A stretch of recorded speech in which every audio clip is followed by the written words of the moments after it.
Welcome on in, everyone, to episode 3 of the Aiming with Furry FPS podcast. I am very, very excited for today's episode because not only is it episode 3, I feel like the last couple of episodes have gone phenomenally, and I have been both very, very blessed and very grateful to have the guests that have been on the podcast. And today's episode is very special because the previous two guests were M&K players.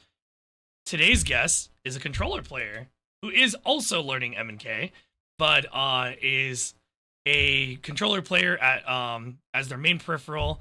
And on top of that, they are a phenomenal, very, very talented, and very, very high-spirited Fortnite player. So I'd like to introduce you guys to Josie, aka JosiGoesGrr.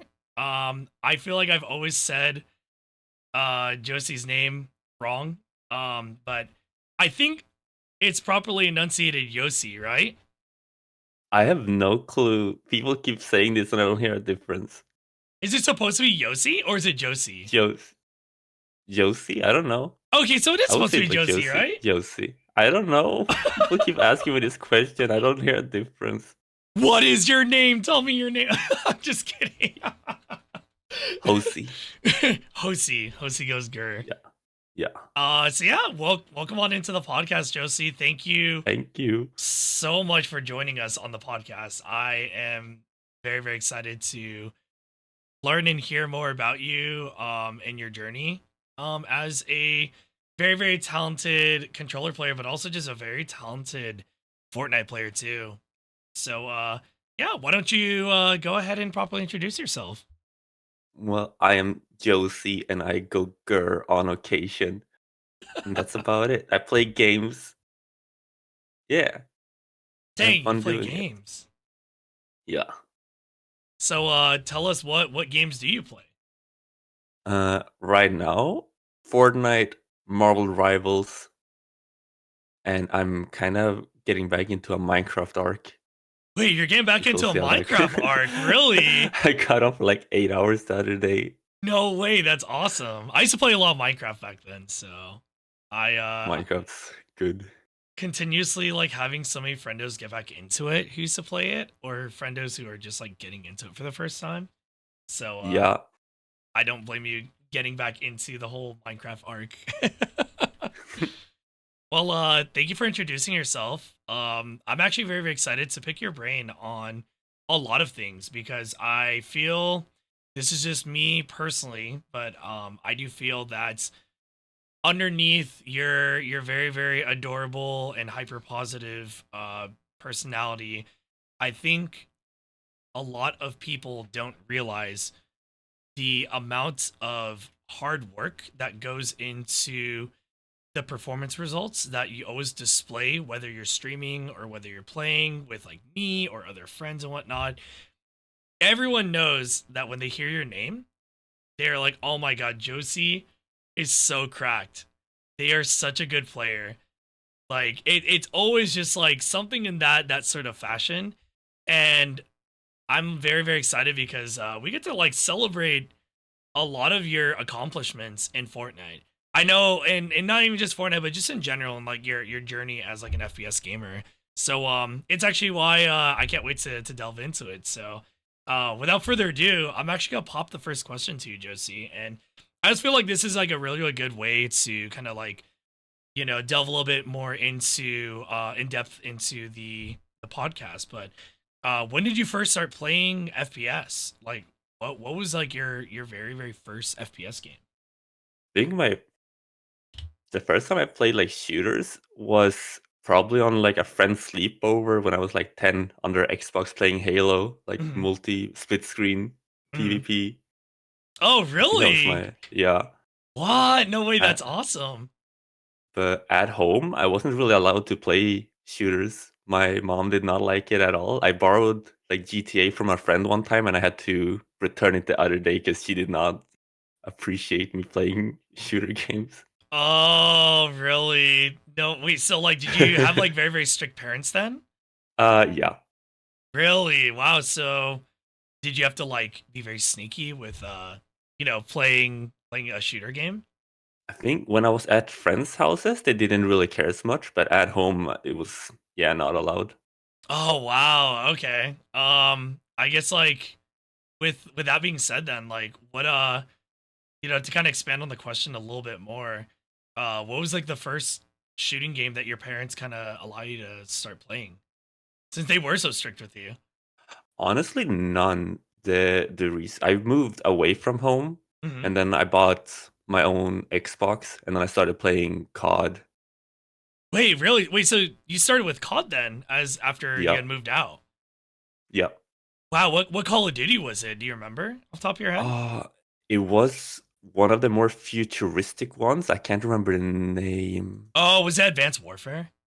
It might have been, yeah. It was either, Oh, yeah, I think Advanced it was Warfare. Advanced. Man, I missed Yeah. out on that game. I kind of wish I did play it whenever I hear you or some other friends talk about it from time to time. But then I remember that like it was such a different time when that game came out, and I can't remember quite what I was playing then. But that's actually really really fascinating to me. I actually like have a lot of like respect for you, like mentioning that like you moved out, and then that's when you really really started going in, I guess, on like shooters because Yeah, and I was ass. do you have like some clips somewhere hidden away that have your Call of Duty clips or whatever?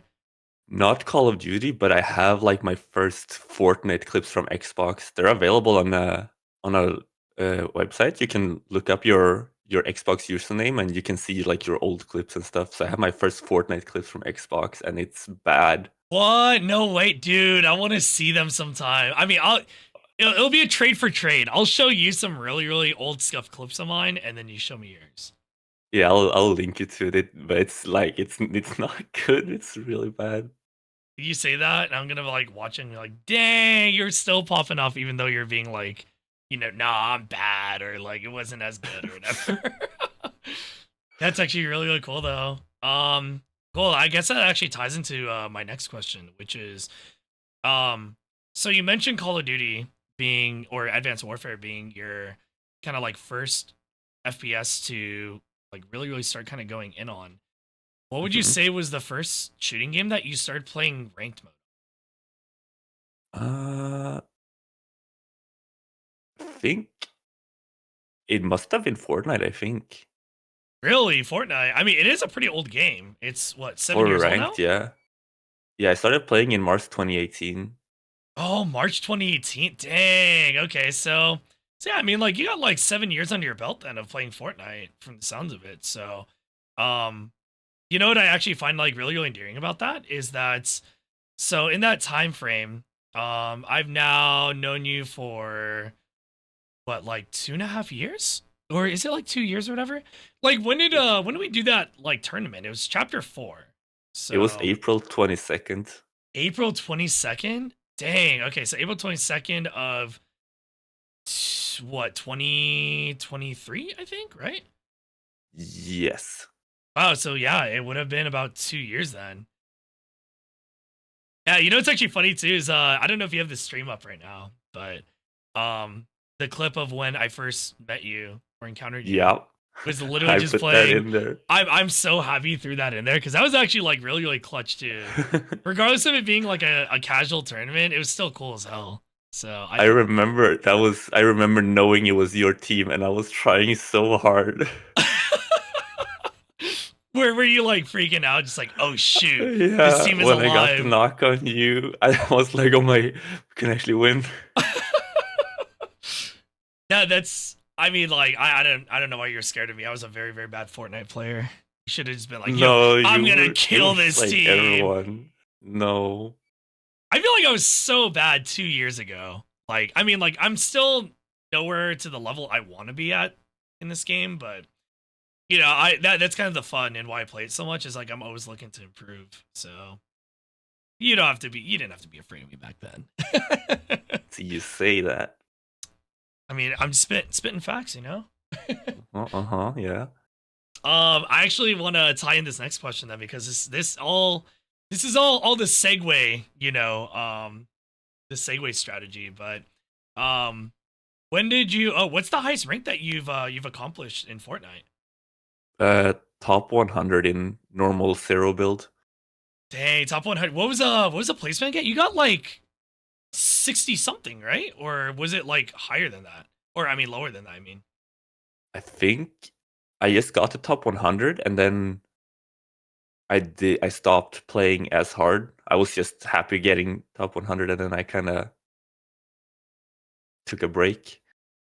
That is such a big accomplishment though. Like hitting top 100 in a game like this, like think about how many players are always playing this game and then think about how many players jump like back and forth between like ranked, unranked, and vice versa. And the fact that you got that high up is such a massive achievement. Like we have so many friends of ours who, play ranked because they're trying to achieve like Unreal or Champion or just in general, just because like, they like the quality of the games that it provides. And the fact that you hit top 100, that is such a big accomplishment. Like even I'm proud as hell of you because if I recall correctly, you were playing with one of the top rank players at the time, right? I was, yeah. What season was that again? It was the start of chapter 5, Oh, it started like chapter 5. with the mythic AR at the fields. I can't remember the Oh, location. you're right, because it was the right shields, right? Right shield season. Right, I can't remember if it was the right shield season, but it was with the fields and the mythic AR and all the medallions stuff. Yeah, yeah, yeah. That's actually so freaking cool. So, what sort of like takeaways did you get from playing with like? Do you remember what rank they were? Were they like number one or number two? He was rank 1 for like 5 or 6 straight seasons. Dang, that is He got the insane. Yeah, he got the record for it. That's actually really really cool, Josie. Yeah, like what were your takeaways from playing with a player like that? To always be aggressive when it is like even not. I was gonna say always be aggressive when it's good for you to be aggressive, Hmm. but like he would be aggressive even when it's bad, just because he knows he's better. Yeah, yeah. He's letting the skill basically do the talking, right? Yeah, That's actually a very, very powerful tip. I know a lot of people would hear that and be like, well, that's like very egotistical. And yeah, I mean, the reality is like, yeah, it is. But there's also a big awareness piece with that.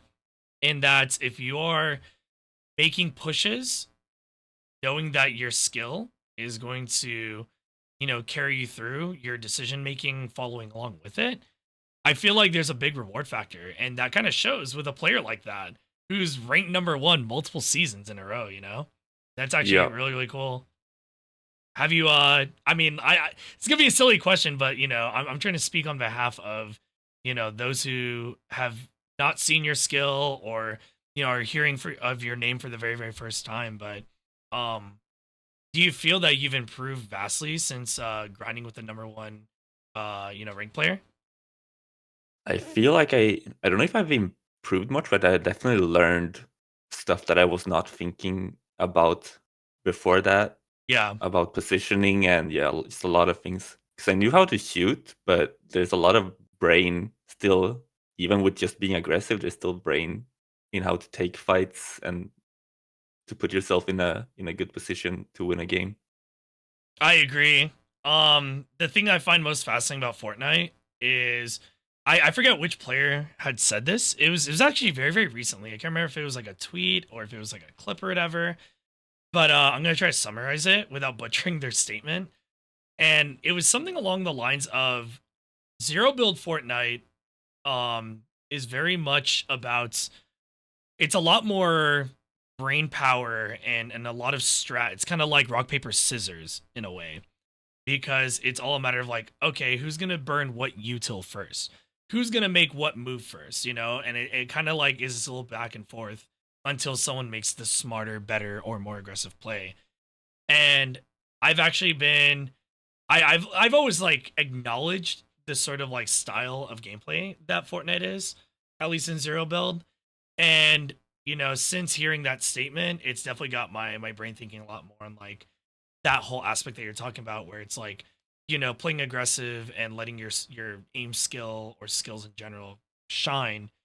But you said to yourself that like there's a lot of thinking that gets involved with like how you make a fight happen, how you back off a fight, how you know, basically traverse the map or the battlefield, the terrain in order to come out on top. So I'm actually very, very curious, and this is actually something that I've been very, very observative of since playing with you. Is what are some like what are some pro tips that you could say have helped you immensely with being a lot smarter and adapting to your adaptability to a lot of like fights and a lot of like gray area scenarios in Fortnite? I think with Fortnite, being aware of your character model can help you a lot because a lot of people play it like it's like your character's head is from the entire screen, but like you see your character model and you can often hide it and still like just third person peek it. Hmm. Like I think that does a lot. A lot of people I've watched and stuff don't think about their character model and just peek when they don't need to.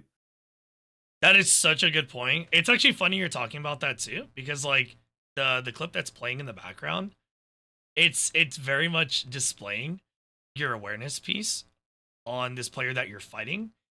And I notice you do it very, very well every time I'm watching you or every time that we are playing together. Your like self-awareness is very, very powerful. You're constantly thinking about, this player is going to shoot me from here. This player is going to shoot me from here. And if you do end up going down, you're like, what the heck? This player peeked me from this angle. They shouldn't have been able to because X, Y, and Z. It's that level of game sense that I feel a lot of people are trying to level up towards. And you do such a very, very good job at displaying it every single time. And it's kind of why I'm using the term adaptability, because I feel like the type of player that you are, I don't know if anyone has ever told you this, but I see this from observation, is that you are a very, very adaptable player in that you conform to the group that you play with very, very effortlessly. You are a very, very good support player in that you are very, very aware of your team. You're aware of the resources. You're very, very good about communicating between your teammates and just trying to see like, oh, do you need this heal? Do you need this ammo? Or like, you'll like notice when someone isn't keeping up with the squad as well, things like that. Like you do such a good job. And I think that that piece alone is very, very powerful, because whether people play a game like Fortnite or any other FPS very, very casually, I think to some degree all FPS players are aspiring to have these levels of skills so that way they can have a good time with their friends, or they can have a good time just playing solo if that is what they prefer to play. So I just think that's a very, very admirable thing. And you were saying that you were not as good of a player when you're playing like Call of Duty and in the early days of Fortnite. And I remember when you showed me some of your like early Fortnite clips, and seeing the like older Josie, or younger Josie, I guess is the right term. Still like growing as a player back then versus the Josie I see now. What would you say is like helped you get to the level that you're at? When you think about your journey as a player, like what has stood out to you to help you level up? Uh, Definitely wanting to improve and having fun. There's been That's times when yeah, when no, I no. I'm haven't sorry. had Go fun, I ahead. just take the times I haven't had fun, I've just taken like breaks from the games. I think the longest I've taken a break is like a month, probably, Hmm. without like playing constantly every single day, and then just coming back and being able to have fun while playing again. That's a lot. That's awesome. No, you said the most important piece, which is having fun, and then the other important piece of it too is your desire to get better. Um, I've kind of preached this for a while along throughout my journey, but also from observation through other players that are aspiring to improve in whatever game it is that they play. And that's, that big piece is one, the fun factor, because what's the point in trying to improve when you're not having fun? And then the second part of that is the desire to improve. And you said it, yourself. You have always strived to improve. And I think that like that displays through your gameplay. Your aim is a lot better than you have given yourself credit for. And even when I watch like throughout these clips and whatnot, like the beauty of a BR and a game like Fortnite is that it's like this blend between hit scan and projectile. And you're very, very calculated with like leading your shots on sniper rifles. You're very, very good at like, alternating between hit scan and projectile. And then just again, it all ties into the whole like awareness piece of like, where your character model is in correlation to like, the enemies, where you see gunfire, sound indicators, things like that. So I definitely think that it's, your desire for improvement and the fun factor are like, they very much shine at the forefront of your gameplay and what you do. Hell, I've learned a lot from you since the very, very beginning of like playing with you, So, Ain't no way. oh man, ain't it a way?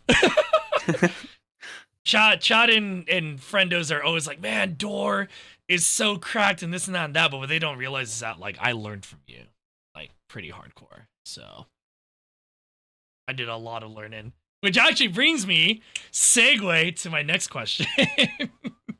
It actually ties very much into this, and that who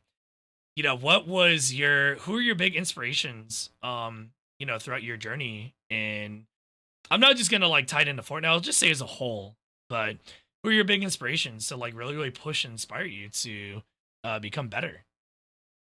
I think when starting to play, it was playing with friends and wanting to be better to carry my friends, I guess. Oh, And then when I started to watch people, the people I mainly watched at the start when I started playing was like Tfue. oh, Tifu, Like yup. I loved watching. I watch him every single day. Hell yeah. Yeah. Were you pretty sad when he stopped streaming or retired from Fortnite? Uh, yes, but I can see his perspective in wanting to do other things instead of just grinding every single day Yeah. when he doesn't have the desire for it. That's actually really cool that you acknowledge that though. I know some people, have a more kind of selfish demand of, wanting to see their favorite player inspiration to keep playing a game, but the fact that you acknowledge that is it also I feel like kind of ties into the whole your whole dynamic as a person as a player. I feel like there's always very, very like admirable qualities that are very, very unique to each talented player in a game. And it's that there's always this sort of balance factor in how they one, play the game, how much time they're committing or dedicating to it. And two, just like really having a balance between, playing the game effortlessly and tirelessly, but then, knowing when to take a break, knowing when to like dip your like, hands into like other areas, like other hobbies, passions, whatever it may be. And Yep. I think you kind of do that with like I know you do a lot of VR chat, right? Oh yeah, I do. Yeah, see, so you do like VR chat. You said yourself at the beginning of the podcast that you've been kind of getting back into Minecraft again, yeah? Yep. What other games have you been like jumping between to kind of like alleviate that like burnout? Uh, League of Legends, which is Oh, probably that's right. I forgot you say you've been playing League too. that's probably not the best example to name when you're talking about getting out of burnouts, but yeah, League. I mean, all jokes aside, League definitely requires a set of skills, both mentally and mechanically, than I think a lot of people like to give it credit for. But everyone's always joking, oh, League is like toxic, League eye roll, whatever. But like that's the reality is that it's a very, very strategic and very, very high skill ceiling game. So I respect it. I respect it. Um, I'm actually gonna read this question from White Mage Avalon. And also I just want to encourage this too to anyone who's watching the live podcast right now. Um, if anyone does have any questions they'd like to ask Josie, please feel free to ask via the channel redeem. You guys can ask as many questions as you guys would like, given the amount of or the cooldown factor. But anyways, that being said, this one is from White Mage Avalon. They ask, as a fellow controller user, it's good to see others using controller. What was the reason you are mainly a controller user, or what had made it difficult to learn M&K before controller? Uh, so I started on Xbox before I made the swap to PC, Hmm. and Fortnite was actually the reason why I even got a PC. My grandma sponsored it because I pretty much, yeah, I said how much I loved playing games and Fortnite and how much I would like a PC, so my grandma bought me one. No way, Because really? yeah, yeah, it wasn't like the best gaming PC, but it was definitely an upgrade from the Xbox that I was on. And Oh, that's so sweet. I wanted to learn keyboard for Fortnite build mode because it was, I mean, it still is better for it for the whole game mode. And then I had all these buttons on my hands all of a sudden, and I could not handle it, and I just kept the controller instead. That's actually really, really sweet. I didn't know that. This is why, again, I sound like a broken record, but it's why I was so excited to have you on today. Because I feel like with how much I've chatted with you and gamed with you, I knew I was going to learn so many other things that I did not know about you before. I didn't even know that about like how you got your first gaming PC. And I do find it very, very cool to hear from your perspective the importance or value that you get as a M&K player in build mode, because I've seen you play build mode, and I'm gonna be honest, I am like genuinely surprised at how much you accomplish as a controller player in build mode.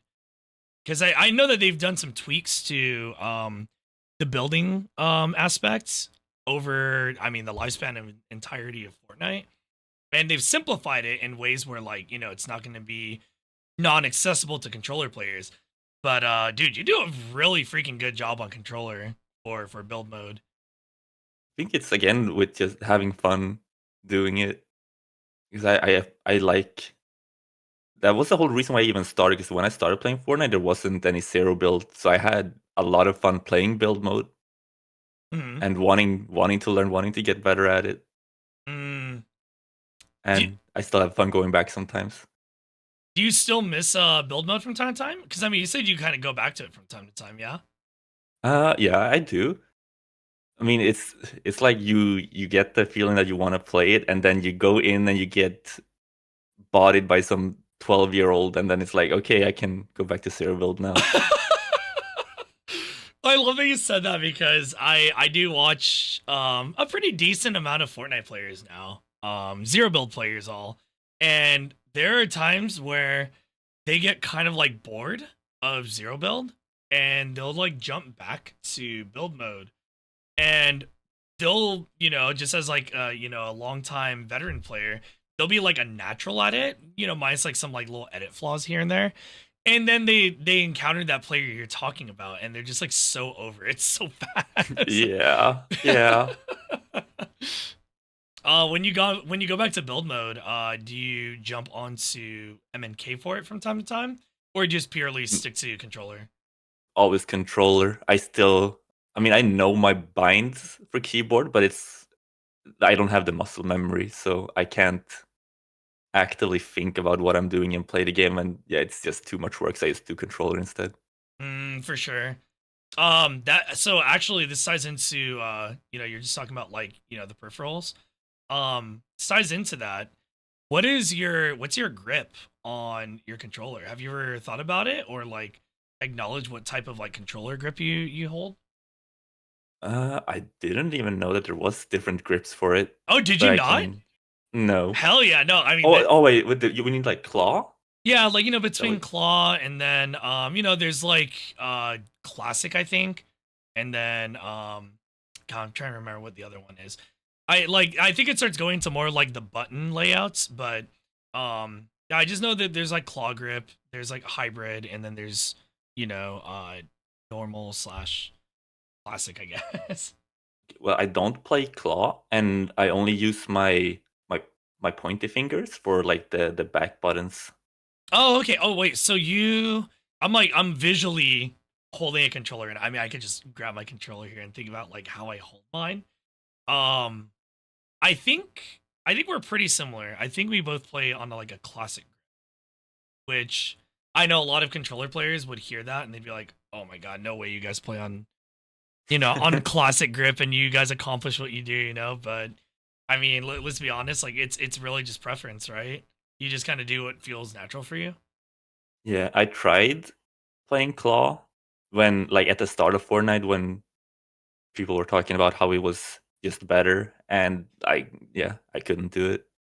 Or well, I gave up instead of trying to You really push for it. you tried it though, at least. I commend you on that. Yeah, but it was not for me. Well, do you have like a controller that you're using, like other than like I guess like no, but better yet, I'm actually gonna take a step back.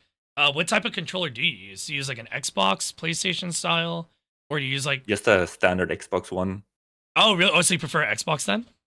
Yeah, I like how it Oh, let's go. feels. It just fills out the hands better.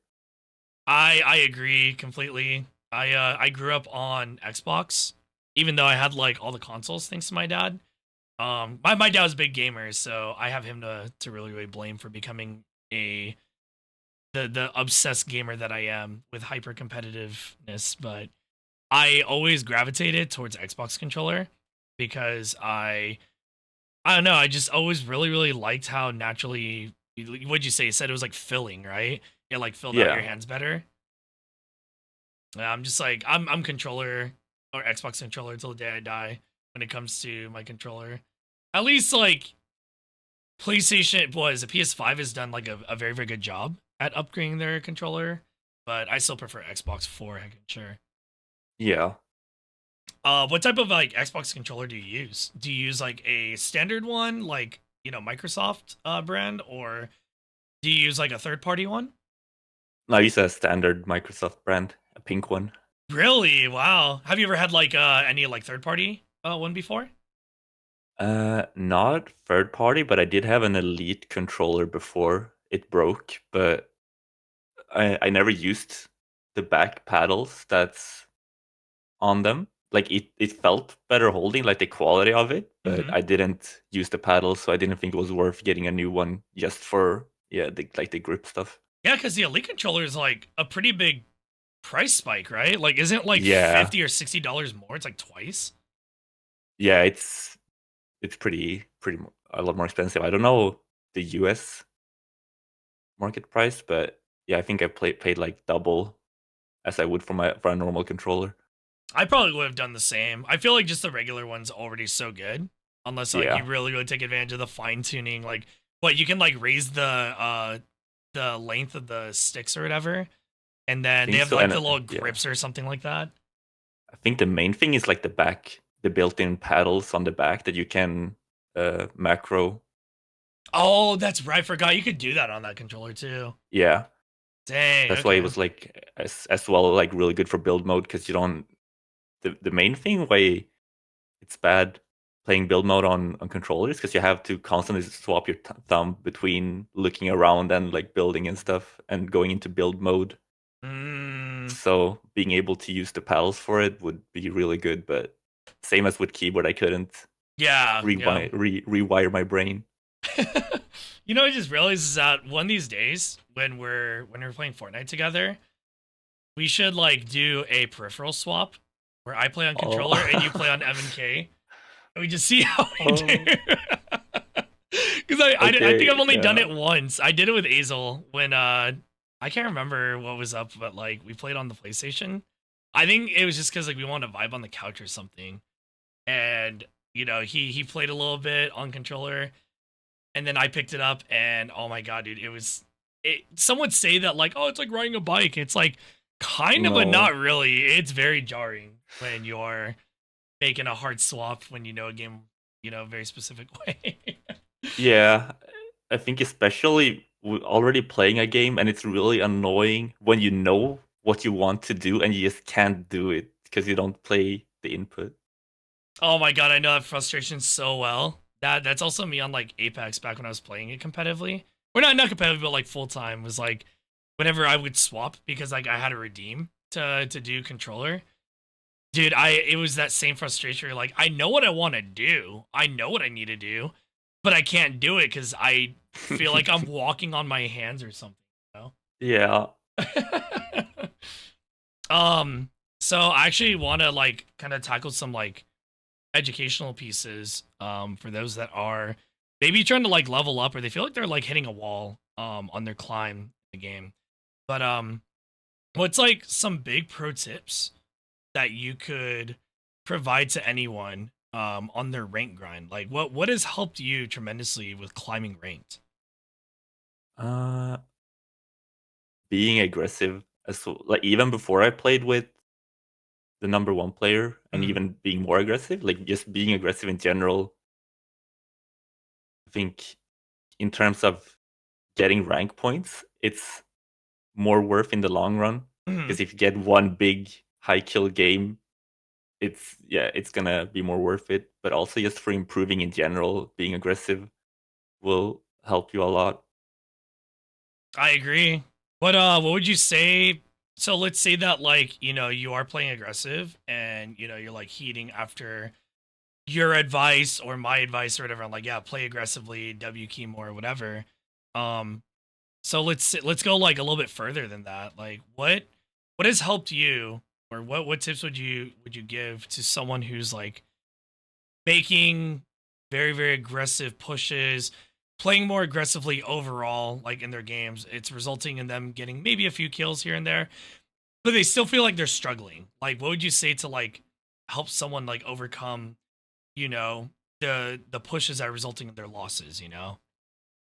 I think uh, really looking at why you die or why situations end in a certain way, what you could have done different. And if Mm, you feel like in the last situation you couldn't have done anything different, look like further back in the game what you could have done different because there's always something mm, that did went wrong or you could have done something else and look at your options because mm, that will help you be more aware of them when you are making the choice actively in later games mm.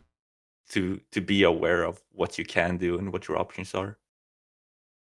What do you find yourself like, you know, throughout your journey and like improvement, have you found yourself like using like your screen record and like, you know, VOD reviewing, or like have you used the in-game replay feature? Like what has helped you with like achieving that like, you know, sort of review? I think yeah. Before I used the replays a lot when wanting to look at situations. Now it's more like if I don't understand something, I Mm-hmm. use the replay, or if I want to see a nice shot one more time. Mm-hmm.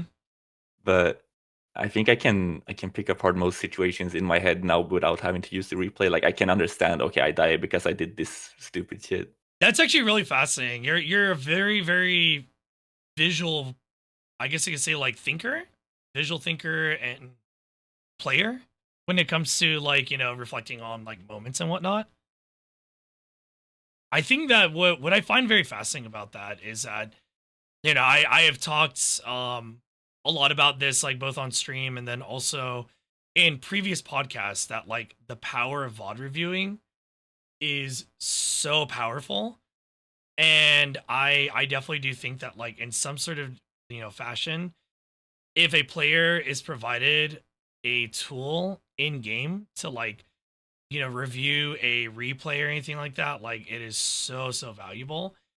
But you know, there's also the occasion too where like you're just like kind of a natural player when it comes to the whole thinking element and reflecting on like why you died or why you lost that fight or why you ended up in the situation you were in, right? Like it's a lot of like retracing steps and all that stuff. And it's definitely a skill that I feel you kind of have to, I don't want to say like you have to train yourself to be like, because I feel like some people can naturally think that way, you know? And then there are other people who kind of have to train themselves through others' teachings to basically start achieving that level of like critical thinking, you know. So I think it's actually really cool that you think in that regard, where like you're not necessarily VOD reviewing from the sounds of it. It sounds like you're really just like kind of going through like a telling of how you got from point A to point B, and then you just like improve from there. It's actually really fascinating. Have you ever like VOD reviewed at all, or like gone through VOD reviewing with others? Not on stream, but in private I have, yeah. Oh, you have. That's so cool. Do you just like use do you use like any programs to record to VOD review? Uh, I used to use Outplayed, Hmm. but yes, the in-game. I think the in-game replay is pretty good as it is. Yeah, I agree. Despite how laggy it Yeah, can be, I do think it's like pretty damn cool how you can, on this like wide, big scale map, you can still like jump from player to player. It's actually really. yeah. What would you say is like a thing that's been helping you when VOD reviewing, when you like analyze it? Like, how do you analyze a VOD review? Uh, how to analyze a VOD review? Yeah, Uh, uh, like uh, how do uh. you pick it apart? Like when you're like, looking at a VOD and you're kind of like, going through like the thought process of like picking it apart yourself. Like what things are you thinking about? Thinking about what you can be aware of when you're playing the game, Mm, what you might not have noticed that you should have noticed. mm, Because it's easy when you're sitting in replay and you see every ghost player like that you shouldn't see, but what you can be mm, aware of and the decisions you can make based off of that, mm. and thinking like, okay, no, I know this. Was the decision I made the right one, or could have done something different? So you're thinking about it from like what are your other options, right? Yeah, yeah. And was the one I made the right one, or yeah, did I have better ones? That definitely takes a lot of kind of critical reflecting as well, right? Because like I feel like there's a level of kind of like humility, but also what's that right word I'm trying to think of? You have to be very, very understanding that your decisions may not always be the right ones, and that there's always going to be a better one, even if like you feel like the one you played was like the right one, and it still resulted in the loss. I definitely feel like there has to be a level of like accepting your flaws, right? Like you have to always be kind of open to that area of improvement, because like let's be real, like if you are quote unquote like the best, or you're the best version of yourself that you could be, then the real question is like, okay, well, why are you dying then, right? Why are you losing this? Why are you losing that? And I think that kind of all ties into what you've been talking about, where it's like you kind of have to have the desire to improve, because if you don't have that, then you're just gonna stagnate and you won't really know how to improve upon it, Yeah, I like what you said too about like even if you die, being uh acknowledging if you made the right decision or not, and you Mm, can make the right decision and still die, but being aware that okay, I did the best I could, and mm. then still being okay with dying. Yeah, I agree. I agree. I'm actually hate with another question. So it all kind of ties into the whole like inspirational piece that we're talking about. But this one actually tackles more about aiming, because you're a controller player, right? What would you say Yep. is what are some practices that you use to warm up? Like, do you have any warm up routines? Do you have any creative maps you load into? Do you just kind of boot up the game? Like what goes on before you like hop on the game and get into your flow state?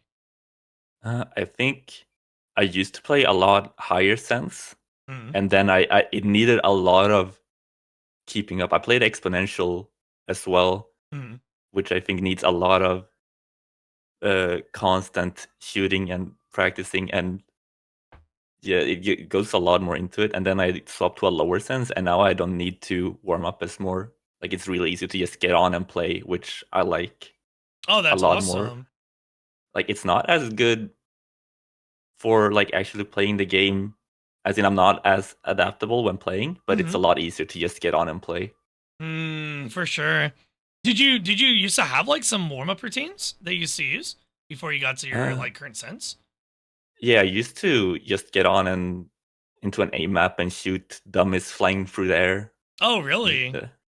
I could do that for hours, and then I didn't feel like doing it as much. Mm-hmm. And then I tried to still get on and play, and yeah, it was really hard to keep up with the sense that I was at. So then I just swapped to a lower one. So would you preach that lower sense versus high sense for controller? It is more consistent, better. Like, how do you feel about it? I think higher sense, if you can and want to keep up with it, like it takes a lot more constant playing to to stay used to it. Mm. So if you just want to get on sometimes or not have to do as much to keep up with the sense you're playing, then a lower one is definitely better. I find that very fascinating to hear because as a M&K player, I grew up on console, and it wasn't until I'd probably say about like 8 or 9 years ago that I really made the full commitment to M&K again because I got a good gaming computer finally. Um, I find it very fascinating about the correlation between controller player and M&K player. I have seen and heard from many talented players that low sense on controller versus low sense on M&K shares so many similarities because it brings a level of consistency to the table. And I feel like the slower your sense, or the lower, I guess, um, the easier it is to track a target, and especially in game where there's like a higher time to kill. Obviously you're not just gonna be flicking to a target, shoot at them once, and then you're gonna like lock onto the next target, right? Like we're not playing attack shooter. We're playing a game that I feel like Fortnite's kind of like a nice little in between, where like it is kind of like a very fast time to kill for a BR style game, but it also depends like your loadout and whatnot, and that can determine like how much tracking you have to do, how much like reactive flicking you're gonna be doing. And on controller, I imagine you still kind of like do a little bit of a light flick, right? It's just like when you ADS at a target, you're kind of doing Yeah. like a little adjustment. But um no, I just find it really cool to see that there is that similarity between both peripherals. Yeah. What would you say is like a you were just talking about like the aim trainers, right? Like that you're using Yeah. for like warming up and whatnot. Did you ever like spend time in other creative maps to like warm up other elements or skills in Fortnite aside from Uh, aiming? I still go into like there's 1v1 build maps, but I like to just go into them alone and free build Oh, sometimes. I really? still do that as just warm up for not even playing build mode. I just like enjoy building. Like even if it's just for myself, I can still enjoy it. So you're still like kind of a build player at heart in some sort of way? Yeah. Even if it's not for fighting anyone, if it's just building on my own, I can still enjoy it. That's actually really cool. I didn't know that about you in Fortnite. Like I'm learning some new things. I had no idea that you at heart still kind of are a build player. You're like such Yeah. a natural zero build player. I get on like if I'm just watching Twitch or some stuff, I open up a build 1v1 build map on my own and just turn down the in-game volume and just sit and free build for a few hours. That's awesome. Do you like blast music or anything like that when you're doing it? If I'm watching Twitch or something and I don't have anything else to do, then I just sit and free build. Dang. How many hours do you think you've probably poured into creative? If there's even like a way of Uh, checking that. I don't think there's a way of checking that, but way too many. How many hours do you have on Fortnite in general then? When you look at Fortnite? Uh, well, my Epic Games launcher is capped out at 10,000 hours. It's not going to show any higher, and it's been there for a little bit. Wait, it caps at 10,000? Yeah, What? I didn't know that. Oh. Wow, I know so probably 30, would you say 30? Maybe 40? not that many, definitely under 20,000. That's still But it's impressive though. I know I had from when I started playing in Mars 2018, Mhm. throughout 2018, I had 3,000 hours on Xbox because it showed that on my like the yearly review. So I had 3,000 hours between March and December in 2018. Wow, that's crazy, dude. That's awesome. But I've definitely, yeah, I was hard hooked on Fortnite. I quit school. I sat and played like every single day. Wow. So I've not had that many hours in years after that. Mhm. But yeah, that's like when I started playing and really got hooked on it. What would you say that there's any recommendations you have for anyone who's trying to improve, their zero build skills in, like creative maps and whatnot? Like, do you have any like recommendations on like any maps that you would say like are good to practice on, warm up on, whatever? Uh, I know there are a lot of maps like you can speed fight 2v2 where it just puts a loadout in your inventory and you just fight other players. Mm-hmm. Uh, I've tried those, Mm-hmm.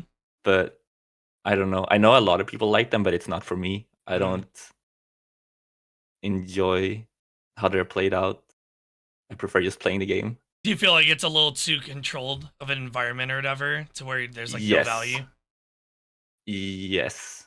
Like it's good for practicing your mechanics, but Mm-hmm. I don't feel like uh it's not that close to how the game is played out Yeah. for me. Not how I play the game. Yeah.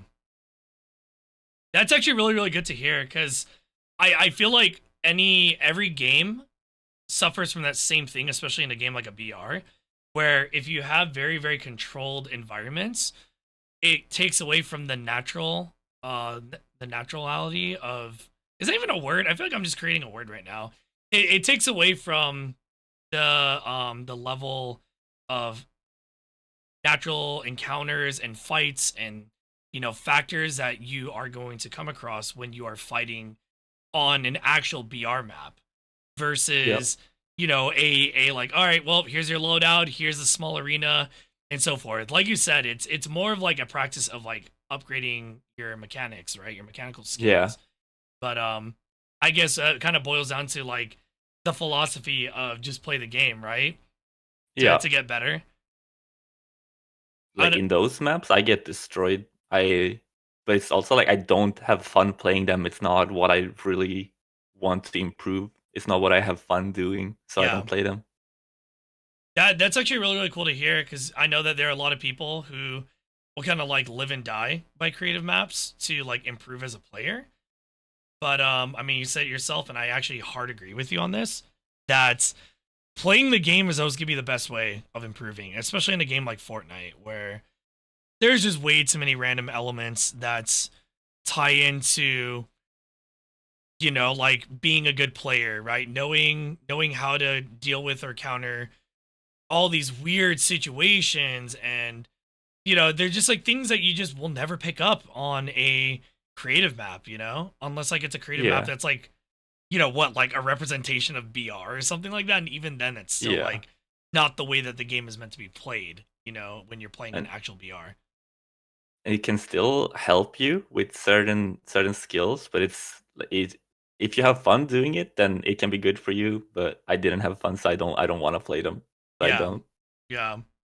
Oh, that's actually a really, really good point to bring up. So um I guess like what's like a pro tip you'd give to a any player? It doesn't matter if they're like skilled or if they're like learning, trying to improve in the lower ranks or whatever. What would you say is like a very, very valuable tip that you cannot preach enough in VR or in Fortnite in this case? Uh, Finding a good sensitivity. By a good sense.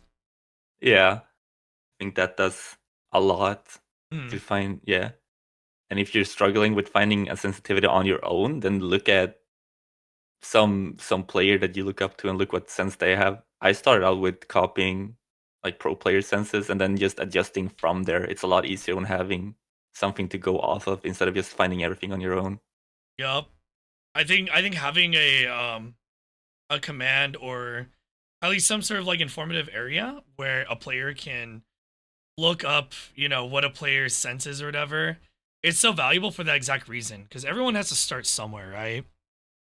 And Yep. I find it very interesting because you said Tifu was one of your favorite players, and he's an M&K player. So who would you say is like one of your favorite controller players? The first one I stole the sense of was Colasso, if you know who that is. Oh, Colazzo. They were on TSM, right? Yes. Yeah, He also played some Apex at a time. it's actually really funny. Was I remember at some point, I think this was, God, how many seasons ago was this? I want to say it was like at least a year and a half ago. If I recall correctly, I think Sang was running it with Colazzo on Yeah, they ranked. were. They were. Yeah, yeah, and I just remember finding out like, oh, Colazzo's a Fortnite player, and they're like a really, really fucking talented controller player too. Dude, he is so fucking good. Yeah. No, I respected him like hardcore. And especially with like controller thriving in Apex, it was like only natural that he would pop off in that game. Yeah. What would you say is, I mean, like this kind of ties into the same question. But what would you say is what separates a good controller player from a good M&K player in Fortnite? Aim assist. Aim assist. Do I you mean, do you think that like controller player is better in some sort of way? I guess I should rephrase it to uh, that. Well, where do you there are where do you think some controller's situations, better? yeah. Uh, Close up SMG fights. Really? I mean, yeah. I think yeah, it's hard to say where I think in situations where I think controller is better. Like you can definitely compete with mouse and keyboard, but I think overall mouse and keyboard is probably just the better input. Hmm. I actually didn't know that about close range engagements. I feel like controllers has been kind of this back and forth on Fortnite because I remember hearing, I think from you and even from some of our other friendos who play in controller, that like controller used to be broken at one point, and then they nerfed it, and then they like balanced it again, and then like it's always been this like kind of up and down. It's really really good, it's overtuned, and now it's undertuned or Yeah. whatever. So how does controller feel right now in chapter 6? I think it feels fine to just get on and play, Hmm. and I think it feels better playing it in like reload where you have these older weapons that are. I think the weapons now are definitely tuned more to be more neutral to both inputs. You Hmm. can tell when you play like reload and the old guns, they are definitely more uh, better for controller players. It feels like the Yeah. mid to close range ones. Yeah, how's sniping feel on controller too? Like, does it actually feel pretty? Like, is there like some soft like aim assist or whatever when the On ADS? sniping, no. Oh wow, so that's like all natural then, right? Yeah. That's dope. I haven't played controller as like my main peripheral for how long did I say I've been playing M&K for now? Like 8 9 years or something like that. So like there's always gonna be elements of controller that I always have respect for when it comes to like player v player. And I think that's where controller my respect for controller players is when there is a pretty heavy presence of aim assist. It's always going to be positional awareness that will always shine through for me. Not even positional awareness, but just game sense. And I think what really really shines a lot between when I watch a player like you and I watch a player like Bread or Electro. I mean, you three are all controller players, and you three have such very very different play styles. And I think that's what makes it really really cool. Is like it's a testament to like your guys' game sense. It's a testament to like your preferred loadouts, your the way that you kind of like position like from like fight to fight. It's a lot of things, and I think it's really really cool to see how calculated of a player you are. And I think that Bread, to kind of put him in the spotlight here, I think what's really really cool about Bread versus you is he is a very very kind of like rambunctious, very flow state type player who also isn't afraid to make a lot of like aggressive pushes. What I think you excel very, very good at is you are a very calculated player. You are very, very good about like thinking bigger picture. You're thinking many steps ahead. Not to say that Brett doesn't. You know, you guys, I've seen you both play Yeah. together a lot of times. You guys both do it in a very, very particular way.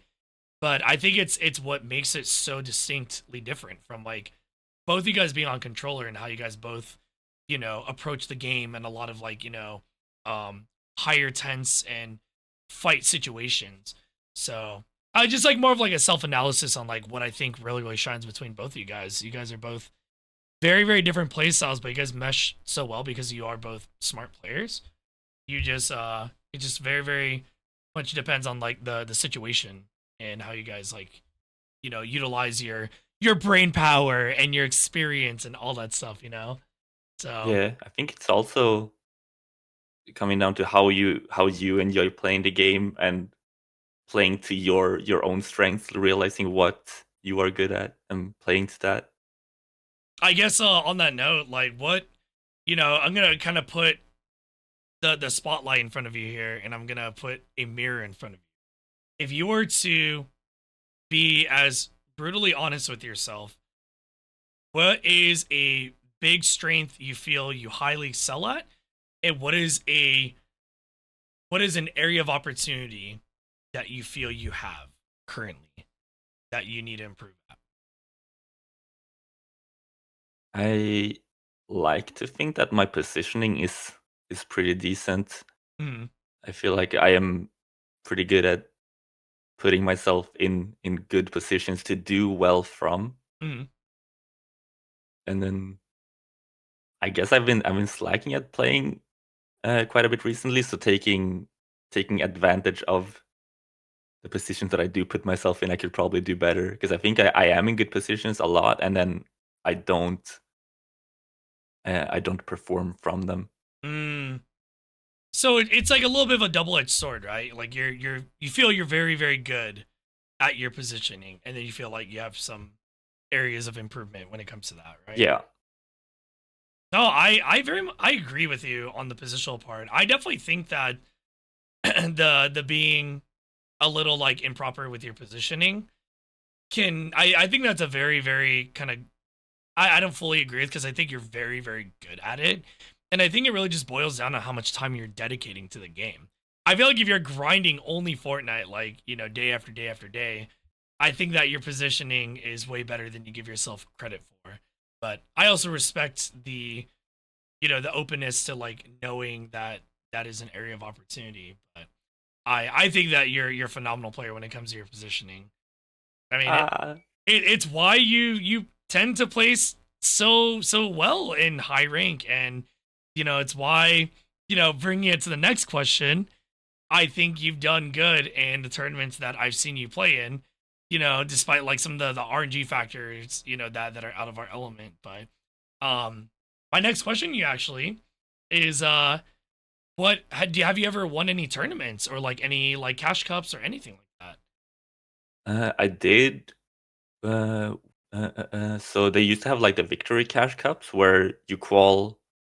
So first, it's an open qualification Mm, where top X amount of teams qualify to the finals, and in the finals, if you win a game, you mm. make money. Oh hell yeah. And me and Johnny won one of those in chapter 4. Oh Just no a game way. in a final. Yeah, a game in a final. Hey, let's go. So that's, yeah. I can say I have in-game earnings, $100. Let's go. Hell yeah, dude. $100 is $100 though. It's Yeah, that is but definitely still something. yeah, that felt really good.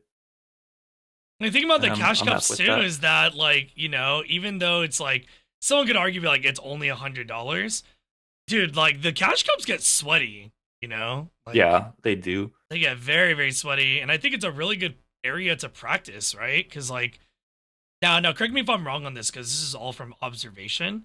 Um, I feel like if you are not a comp player, but you're aspiring to be a comp player in Fortnite, you know, you obviously, just like with any other game, you should be and you need to scrim. because scrimming is going to give you the most practice and experience when it comes Yeah. to all that stuff. And correct me if I'm wrong on this, is Cash Cup not like a really awesome way to like really practice flexing your skills in a competitive environment for Fortnite? Yeah, I think definitely they are. Have you ever yourself like wanted to pursue competitive in Fortnite? Uh, Not more than on a casual level. I enjoy playing it, but having it be casual and just For sure. having fun doing it. If I don't have fun, then I don't want to do it. No, I'm right there with you on that. There's a reason I'm not playing any game competitively at the moment because nothing calls me, and I also care about the fun Yeah. factor. So, have you ever thought about going competitive in any game that you've ever played? And the only one being probably like Fortnite. Yeah. Really? What was like that moment that like inspired you to like consider it in the first place? I think watching like TFU and all these other top streamers playing scrims and playing tournaments, Hmm. and then uh, like in chapter 1 of Fortnite, before there was custom games, Hmm. there was scrim discords, so they would like Q snipe each other, and then you had Oh, the in-game really? like the match IDs in the top left, so you put like your 4 last characters of your game ID. So then you put that in a Discord, and you could see how many other teams were in your game. So you could, if you were just playing normal games, Hmm. you could get into like a scrim lobby without knowing it. What? Is this chapter one or like chapter Yeah. 0? I mean, Yeah, chapter 1. Yeah, like the first dang, Fortnite that's chapter. crazy. Wait, so like is So I was remember it, yeah. I'm sorry, I'm Hmm? sorry. Go no, go ahead. Sorry. I ended up in a stream lobby once, and I was like, "What the fuck is this? What is happening? Why are people playing like this?" And then, yeah, That is so funny. Is this a time before they had customs? yeah, Wow. Okay, so what's funny is Apex used to be the same. Apex was it was you needed a Q snipe back then. And then if you Q sniped the right lobby, it would be filled with only pro teams. I think if I recall correctly, there were some lobbies that would occur where it wasn't full all the way, and so it would end up filling the rest of the teams with like actual like pub players, and so you'd have like a few pro teams that were scrimming blended in with like actual pro team, or like players who are just playing yeah, casually or whatever. So yeah. that is so funny. Did you ever like intentionally try to get in by like joining the Discord I and stuff? I did. I can't remember exactly how it went, but I do remember the one game where I did not intend to get in one, and it ended up being one. That's so funny, dude. Do you remember how high you placed in that too? In that like I match?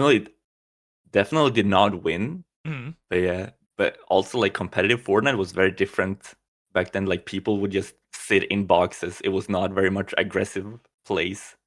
Yeah, So it you wasn't just all see these people crazy sitting in their edit boxes. fights, right? Like everyone's just No, there like building was up one by one or whatever, and yeah, yeah, that was all it was. And then just like making an edit and shooting out through it, and yeah, no close up fights, that is no so nothing. funny. Gosh, I look at the same too when I've like gone through my old Apex clips. I have to remind myself like, wow, I play so bad back then, and then I'm like, wait, everyone played like this. Okay, so Yeah, it's a lot more forgiving. yeah, it is. um, I think hmm, no, go ahead. I was gonna say I think that's also why in the start of Fortnite, the more like the best players were the like the older players who had previously played other games. There wasn't many kids placing at the top at the Mm, start, mm, and when it was more like just simple building and shooting and being smart. yeah. But now it's all like mechanical, and yeah, now it's all kids. Fortnite's very heavy on the mechanical part for sure. I actually Yeah, am like I'd probably say that's actually one of the other things I'm very impressed by when it comes to Fortnite. I know zero build, it's like a different type of mechanical. It's really just like aim and it's like aim, util, and positioning, right? Like those are like the three yeah. things in zero build. But I actually love the mechanical aspect in build mode, believe it or not. You probably heard me talk about this a few times on stream, but like Yeah, I have.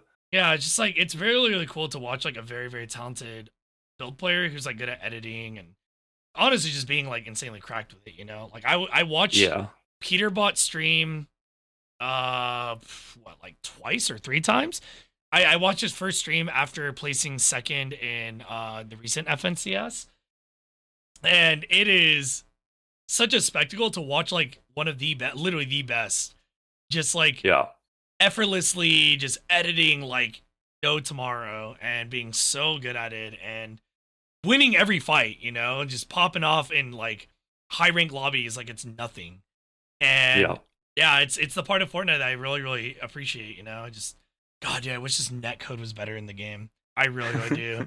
Netcode is better. Yeah, I think this game could have so much more. Also aside from the cheater situation too. But definitely.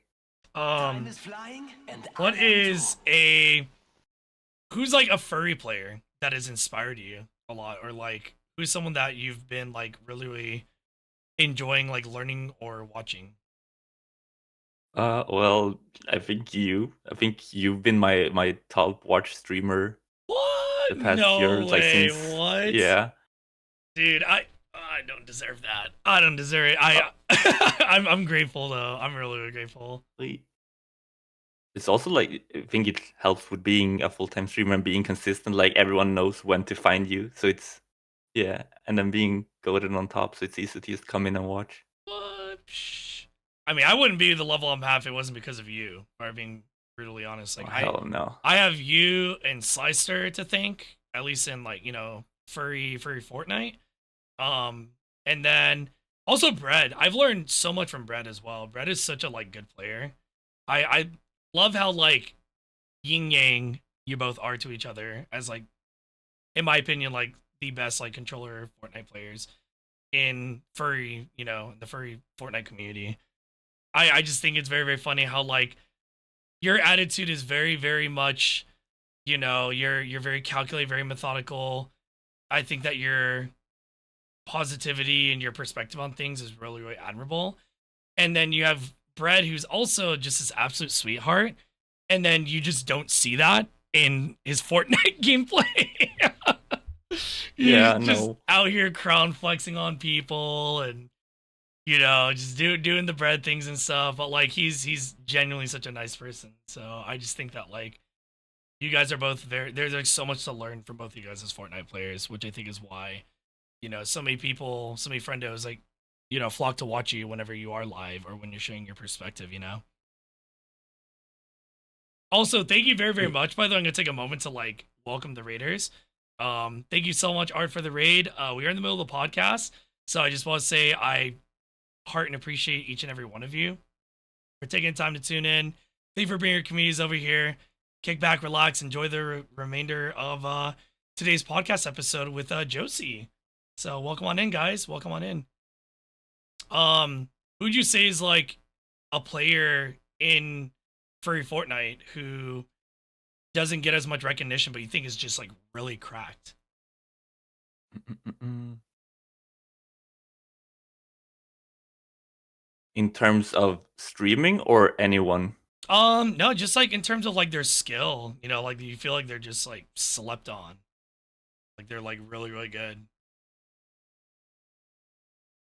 So I feel I like there's like so many furry Fortnite players now since the resurgence of what Wendell, right? Wendell coming into existence, Time is and flying then and I am too. you know like I feel like there's been like this sort of like paved way for more and more new furry skins that have been continuously bringing forth even more furry players. So, like, who are some like you know, if any, like any furry Fortnite players who've like popped out of the woodworks that you're just like, dang, like they're so cracked or whatever, they deserve more love or attention. think there's a lot of people in general, a lot of furries who plays the game who are a lot better than they think they are. Yeah, Like just watching in general or hearing people talk like, "Oh, I play Fortnite, I'm not good," and then you see them and it's like you're not bad at all. right. That's what I'm saying. I definitely do think that there are there's a lot of talent in you know the furry Fortnite scene. And I definitely I get really, really excited when I start seeing or hearing, a new furry player like into the game who's like very, very dedicated or very, very committed to like their mind in getting better. I don't know, it's very, very exciting just because like there's always this sort of like level of hype whenever like the player pool expands when it comes to like playing higher ranked lobbies or just like looking to others for inspiration and stuff. Yeah. Like when Coda showed up out of nowhere. That was really fun. Oh my god, Coda. I'm so glad you mentioned Coda. I'm sad he hasn't been playing as much, but like I think he's just been busy with life and stuff like that. I think so. It happens, but I think that's definitely one player who came out of the woodworks, at least in my mind, who's just like really, really goated with it and just like not just keeping up, but like also inspiring us in like ways than we had ever expected. Yeah, he's fucking good. Yeah. Are there any other players you've encountered who've like had that like impact on you? On like just really, really catching you off by surprise and inspiring you? Uh, it's hard to say. I think the people that inspire me are the people that have the most fun playing the game. And it doesn't even matter about skill when it comes to me enjoying watching. Mm-hmm. Because I remember in terms of enjoying the game, I enjoyed it way back more, even like back in chapter 1 when I was complete ass at it. Like I was so bad, but I enjoyed playing the game. Yeah, yeah. And just people having fun playing the game, that's what inspires me because that's what I want to do. I'm actually glad you say that because this is actually one of the questions I was really, really excited to ask you. And I'm just trying to think of like how to word this because like it's a pretty it can be a very, very like complex thing to explain. But what is something that crosses your mind when it comes to just being the adaptable and very, very positive, flexible player that you are when you are playing with any new group of people, or you're just like, you're having to adapt to like a new squad, right? Like anytime you swap, groups, you're learning a different team's play style. And I think you adapt very, very well.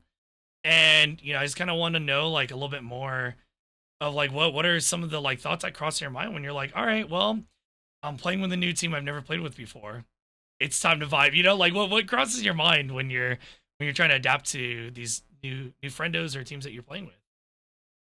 I think trying to understand the skill level that everyone is on Mm-hmm. or feeling it out and then thinking about how they might be feeling when playing. Mm-hmm. Like if they feel like they can't keep up or this and that, and Yeah. trying to make sure that they do have a fun time playing as well. I love hearing you say that, Josie, because this is exactly why I want to hear how you kind of process this because, Fortnite obviously it's, awesome that we have like solos and, you know, every group size, right? Like it's really, really cool that we have all this as an option. But I do feel like there's always this level of anxiety or stress when, others are like, man, I wish I had people to play with, or like, man, I feel like, I'm not a good person to play with this person, or you know what I mean? Like there's a lot of anxiety that goes along with it. So my question to you then is what tip or advice would you give to anyone that you feel like is struggling to find a group to play with? Go to the Fortnite category on Twitch and then you type in furry, search the furry tag. There's a lot of furries playing like open lobbies, open like everything who just like they don't care about skill or anything, just have fun playing and focus on having fun when playing, not Mm, necessarily the result. I love that. This is really, really great to hear because I think you highlighting the having fun part is probably the number one factor of having, a good time with someone, right? Because Yep. yeah, it's fun to win, but it's not fun to win if it's gonna be very, very dreadful and toxic the entire way, right? Yeah, definitely. Oh, and that shows really, really well through through your own like gameplay and like, you know, how I've known you throughout my time in Fortnite and playing with you, is that you are this very, very positive, um, you know, and very, very well like aware kind of player who also is always focusing on like the vibes, you know? I mean, like, yeah, jokes aside, you have, just as I do and just as all of our other friends do, we Yeah. have our little like blow up moments and stuff like that. I can But crash out. everyone does. And you know, like the reason why I want to like even mention that is because like crash outs happen, but when have we like had a crash out moment where we were like just not, we were just done playing with each other, you know? Like it was just like it immediately Never. killed the vibe. Exactly. And it's why I want to highlight it, because you know, no one's perfect. There's always going to be, you know, sucky moments in every group and every game. And really it's just a matter of the piece that you're talking about, finding the fun. And Yeah, and make sure that the people you play with are the people that laugh at your crash out, and not the people that just crashed out with your crash out. I need to get that tatted like somewhere on my body at some point. God, how did you word that? Just like I'm gonna butcher what you just said. You have to find people that laugh with your crash out, not at your crash. Or is am I saying it They right? the people that laugh at your crash out, and not the people that like get their vibes dragged down with it. Like, Yeah. yeah, to find the fun in it and not, yeah, get dragged down with it, I guess. God, dude, I love that. No, that's actually a very, very true quote though. Like there's so much realness to that, you know, jokes aside. So no, I agree. I'm actually gonna ask this question that Tyler just asked. So Tyler's asking, what is your favorite loadout to run every game and why? Right now, in this current season, I think just a regular holo, the four shot pump shotgun, Mm, and double movement, and then whatever I can find for my first slot. So shockwaves and the baseball bat, and then whatever in my last slot. mm-hmm. And I think I just like the how good the holo and the four shot shotgun is in most situations. It's a very very adaptable. You can know what's it called? Like you don't aim in with, like you don't have the ADS with the AR to, you still use it up close. It's Mm-hmm. very adaptable for all types of fight Mm-hmm. loadout. And then I think just you need the double movement to be able to play the game freely. For sure. Did you speaking of that loadout too, did you also happen to catch that they're gonna be vaulting the hollow and the sentinel pump? I did not know. Yeah, they're that was actually just announced today that they're Damn. vaulting those two. But guess what we're getting in exchange for it? We're Red eye. getting we are not getting the red eye. I wish. I Fuck. wish it was the red eye. We're actually getting the twin mag AR back. Oh, that's so good. Yeah, we're getting the twin mag, and then what's the what was that like fast firing shotgun? That was from chapter 4, season 4. It's not the Havoc, no. It's currently in reload too. God, dude, what? I'm blanking on the name of it. Oh, But it's the one from the heist Infiltrator. infiltrator. Thank you. Yeah, that's gonna be replacing the sentinel, which is I think that's fine. I think it's fine too. I obviously there's better shotguns out there in the game, but Yeah. like I think it's still not too bad. I kind of see what they're going for. They're trying to go for like a more faster pace Yeah. style of the game, and I'm kind of here for it, you know. Yeah. So, think even I like Fortnite because even if all the changes are not the ones you prefer or want, at least they're making changes and keeping the game fresh. yeah, I agree. That's always been a big draw factor for me. You know, being so into Fortnite, it's like cool. We get all these like really really awesome furry skins. Oh, and also the game is changing constantly. Oh, if I don't like it this season, then I'll take a break from it, you know, and end up Yeah. playing like other stuff or whatever. So, so one of my other questions to you is there any skills you've ever noticed have transferred over from different games into Fortnite or from Fortnite into the other games that you play?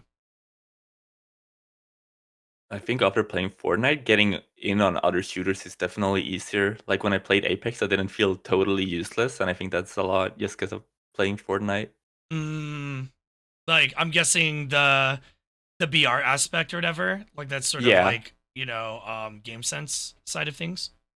yeah, and just like mechanics and how I want to take fights. Mm, I think that's helped a lot. It's at least easier to just get on other shooters and play. yeah, yeah. No, that's a very good point. I do think that if you play BRs in general, there is like a very very similar trait that they all have in that like rotations and where players are going to be rotating from or coming from are like very very similar. It just obviously Yeah, depends on like the pace of the game or whatever, right? Um, and then yeah, I'm still ass, but I feel more comfortable playing it. you say that, but you're definitely not ass. I think that you're pretty damn good. And when I get on Apex and I fall off the map, I don't know. I mean, if you're not falling off the map, are you really playing Apex though? You know. I guess. This is actually more of an educational piece that I've been wanting to tackle with you. But what can you elaborate on positional awareness and like what are some pro tips about positional awareness? I know we kind of like we touched on it a little bit earlier, but we didn't get to delve too deep into like what helps with like being positionally aware, you know? So, what would you say is like a good pro tip around positional awareness? Uh no, if you like knowing where other players are and trying to cut off their angles of shooting you, Mm-hmm. and when even if you don't know where other people are, when you're moving around in general, Mm-hmm. like being aware of the terrain around you, and okay, if I get shot from here, this is what I want to do, and trying to think ahead and plan out to make it as easy for you when things do happen Mm-hmm. to react to it. Oh, that's great. I think that it's. I mean, this is such a important part of not just Fortnite, but like BRs, right? Positional awareness is so key. So, and I think that because you're so phenomenal at your positioning and the awareness part, I like love hearing you break down these pieces because let's be honest, like I guarantee there are so many friends and so many others that you have played with who are just like blown away at like your ability to make the most out of any situation. And I feel like a lot of that boils down to positioning, and obviously util like is a part of that too, but Yeah. you're so good with it, and I can only imagine that like there are so many that want to hear like what is the thought behind how you go about positioning, what crosses your mind when you're thinking about like I need to be here or I should not be here and so forth. So no, I'm really really happy to hear about you breaking that down. Yeah, I um think it's really a lot of thinking ahead, and yeah, well, what would you I don't know if say? reacting. Oh, no, go ahead, you're saying reacting.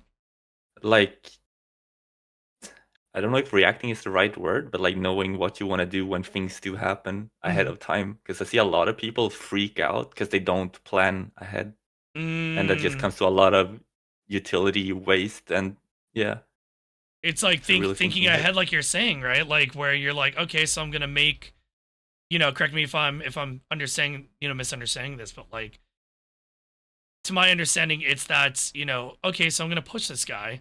I have this many shockwaves, I have this much ammo, and I see, where I'm at on the map. So therefore, they could be here, here, here, or here, right? You kind of like Yeah, mentally preparing yourself that way, right? yeah. So I guess like to elaborate on it even more, um, what helps you with kind of like planning out your match flow? Like when and where do you start the understanding of where people are going to, from the moment you're on the battle bus? Like how do you like break that down in your head?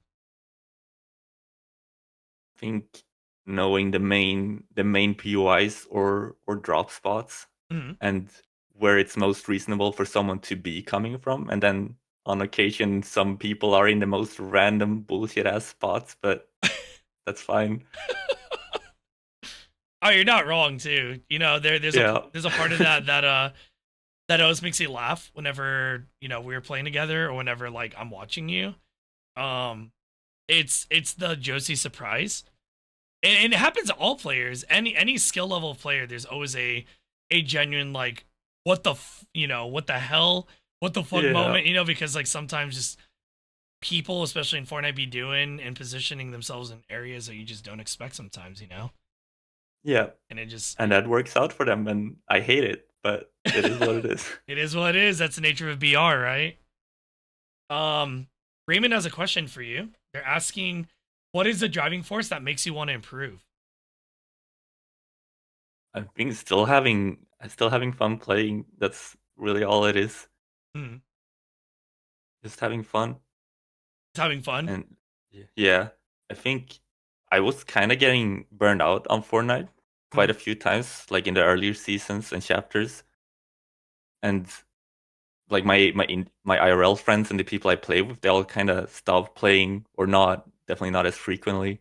Mm, And then I found furry Twitch, and that motivated me a lot to find this community of really positive people who have fun playing. yeah. That made me want to get better. That's awesome. I'm glad you actually touched on that because that was gonna be one of my questions to you, which was, you know, how do you counteract burnout? You know, not just in Fortnite, but like it could this could like you know pertain to anything. But you know, you kind of touched on it, right? Like finding a group of people to play with, so that way you have a reason to keep on improving. And you found that with like you know furry, right? So Yeah, that brings me actually definitely. to one of my other questions to follow up on that, which is how long have you know been furry for? Like how long have you been active in the scene? Like you know you're obviously very very active in furry Fortnite. So how long have you been kind of active in it? When did you first come across it? I can't remember how I found out like what furries are and stuff, but I Hmm. remember my first like major interaction with the furry community was a furry forum in like 2015 or 16, I think it was. Oh wow, 2015. Yeah, That's really somewhere cool. around there. So Dang, that's that's around when I made awesome. my first characters. Hmm. And then I got on furry amino. I don't know how many people here knows what that is. Like a amino is a phone app which you can create like communities for all major interests and stuff. Like there's aminos based on everything, like uh, That's so K-pop groups and crazy. whatever. There was a I furry amino, and that's where I got on. Dang, this is the Josie lore I'm like happy to hear about. I've known about what furry amino is. I've never really delved into it though, so it's really really fascinating to hear you you know describe that. I know they made some changes, and I kind of got off of it. I don't think it is what it used to be, but yeah, I spent a lot of time on it in like 2017, 18, around there. That's like around when Fortnite first came out too, right? Oh yeah, Did you ever find any it like is. other furry Fortniters on there? I can't remember if I did, Hmm. but I still have a lot of friends that I made on that app like 7 years ago. I still keep in touch with. Oh, that's so cool. That's awesome. Do you like VR chat with them or anything like that too? VR chat, messages. Someone I play Fortnite with now. I can't remember if we did back then, but play now. Hmm. That's And that's fun. awesome. That's really, really cool. Wow. I love that, you know, Donk and some others in chat are just like, oh man, like I remember Furry Amino. It was a place. It's been really, really cool to like, you know, through each episode here, how you know, you and the others have all kind of like popped up on the scene, both in like, you know, FPS, but also just in, you know, the furry community here on Twitch and also in this case in Fortnite. And I feel like out of you know from both Scoid and Bobo, I think what's made this podcast so much fun to hear about is you know furry Fortnite is such a big community right now. You know whether it has like a big like following or not, like there are so many active players in the community who are playing the game casually, who are playing it like on off stream, doesn't matter, like so many furries are playing it. So I think being able to delve more into your mind and your kind of experience and kind of understanding of like how you dissect the game, I think is both like very very fun, but also really really cool to hear kind of where your come up story is, right? Like I'm gonna kind of like put a positive spotlight here on you. Is you've done so much, I think, for the furry Fortnite community than you think. You have helped on the back end with organizing some events. You have been constantly so consistent with like finding groups, putting them together, running it with people you've never run it with before, introducing others to others who haven't played with each other before, myself included. And I think you are more of a positive beacon in furry Fortnite than you actually give yourself credit for. And I just think it's something really, really awesome to celebrate, and why I've been so happy to have you on the podcast, because obviously, you play a lot with like, many other friendos who stream and are, constantly like, playing the rank grind, doing other games, and you're always kind of there. And I think it's really, really cool for others to be able to celebrate and highlight some of the things that you bring to the table and what you've actually done for the community. So to have you on here has been such an absolute blast and pleasure. And quite honestly, the thing that I'm most excited about doing this podcast for is that this isn't going to be the end of yours or the other chapters who've been on. I am very much excited to like have you guys return at some point once the podcast continues to grow and we have more guests on and so forth. But I guess like some of the things that I want to touch on before we wrap things up here, because believe it or not, Josie, it's already been an hour and a half. We are already at that time, and I have been so happy being able to hear all these different like pinpoints from you, and talk more about like your journey and whatnot. So before we like wrap things up and get towards the end of the podcast, there's like a couple more things I actually want to like touch on, and in hopes that maybe moving forward we can also highlight some other talented folks who are in the community or like kind of up and coming. But I'd asked you earlier, who do you think are some like slept on talented players in the community? So I'm actually going to kind of rephrase things in a way where maybe we can like shed some positive light on others in the community. But who would you say has been kind of like at the forefront of really really inspiring you or like pushing you to better yourself in Fortnite, furry Fortnite? I mean, the main ones I watch are like you, Skoit whenever he does stream, Ard, Mhm. Sly, Husky Wusky, like all the furry streamers who stream constantly and have fun. Yeah. Oh, That's you mentioned really what it Sly. is.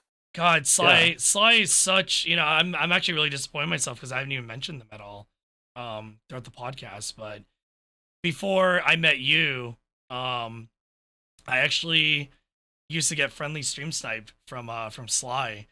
And this is before I knew Polar Patroller's name and some of the other skins that I would encounter from them. But like he would stream snipe Skoit and I's matches plural, and he'd be running Polar Patroller, and he would just be emoting like far away, or he would like land kind of like in our vicinity, shooting their gun, throwing stuff at us or whatever, like items and whatnot.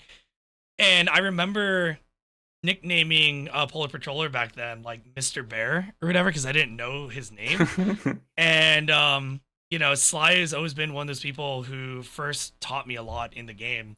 And very very similar to you, they're a very very hyper positive person who is also very very talented in so many aspects of the game.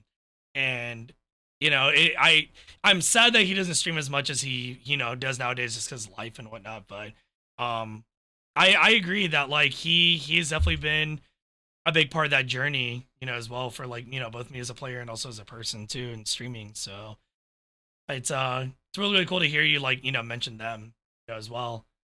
But Yeah.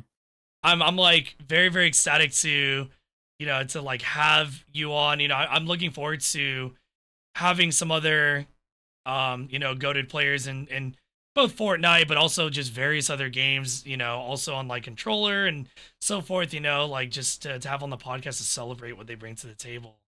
And, both as a friend, but also as someone who has instilled a lot in me, I'm so, so happy to have had you on the podcast. And, I always look forward to every time you like hit the live button, anytime you share like any clips, content, whatever it is you have it, like you're such a like talented player, but also a very, very like, kind-hearted person. So to have you in the community, FPS community, but also, you know, the furry streaming community, I think is such a gift, for everyone because you're so inviting, and I think that there's a lot for others to learn from you. So, um, It's fun. Yeah. yeah, it is, and I think that it shines in the way that you present yourself to everyone that you play with and whatnot. So I guess to go ahead and tie things up here, before we wrap it up, what is one last thing if you were to give the biggest tip or advice to anyone who is aspiring to become a better player, regardless of the peripheral that they're on? What is one piece of advice you'd want to give them so that way they can, they can improve? I mean, the main thing I will still think is having fun, and Yeah. I don't know if it's the right wording, but maybe staying humble, not as like even if you're really really good to look at what you can do different still, even if you are really cracked, there's always things you can do different. You touched on it earlier too, right? I mean, you said fun. You also said like, um, always being open to better plays, better opportunities, right? Like not just like settling for like, okay, that's just it. Like you said, humbling or being very humble is a very very good word to go on with it. But I really really appreciate that a lot. I think it's cool to hear you break down these things the way that you have because to be honest, I don't feel you get to talk about these things as much amongst friendos, and it makes me very very happy to hear you elaborate on all these things in a way where we can all admire and appreciate what you bring to the table. So that being said, we're gonna go ahead and end episode 3 here. Where can everyone here find you at? Like, what? Drop the socials, drop the Twitch. Like, let us know so that way others can keep their eye out for you. Well, I stream on twitch.tv/JosiGoesGrr, and that's the same that I have everywhere else. Blue Sky, Twitter. I don't post so much elsewhere, but I do stream pretty frequently. Hmm. Yeah, there you go, chat. Go drop them a follow.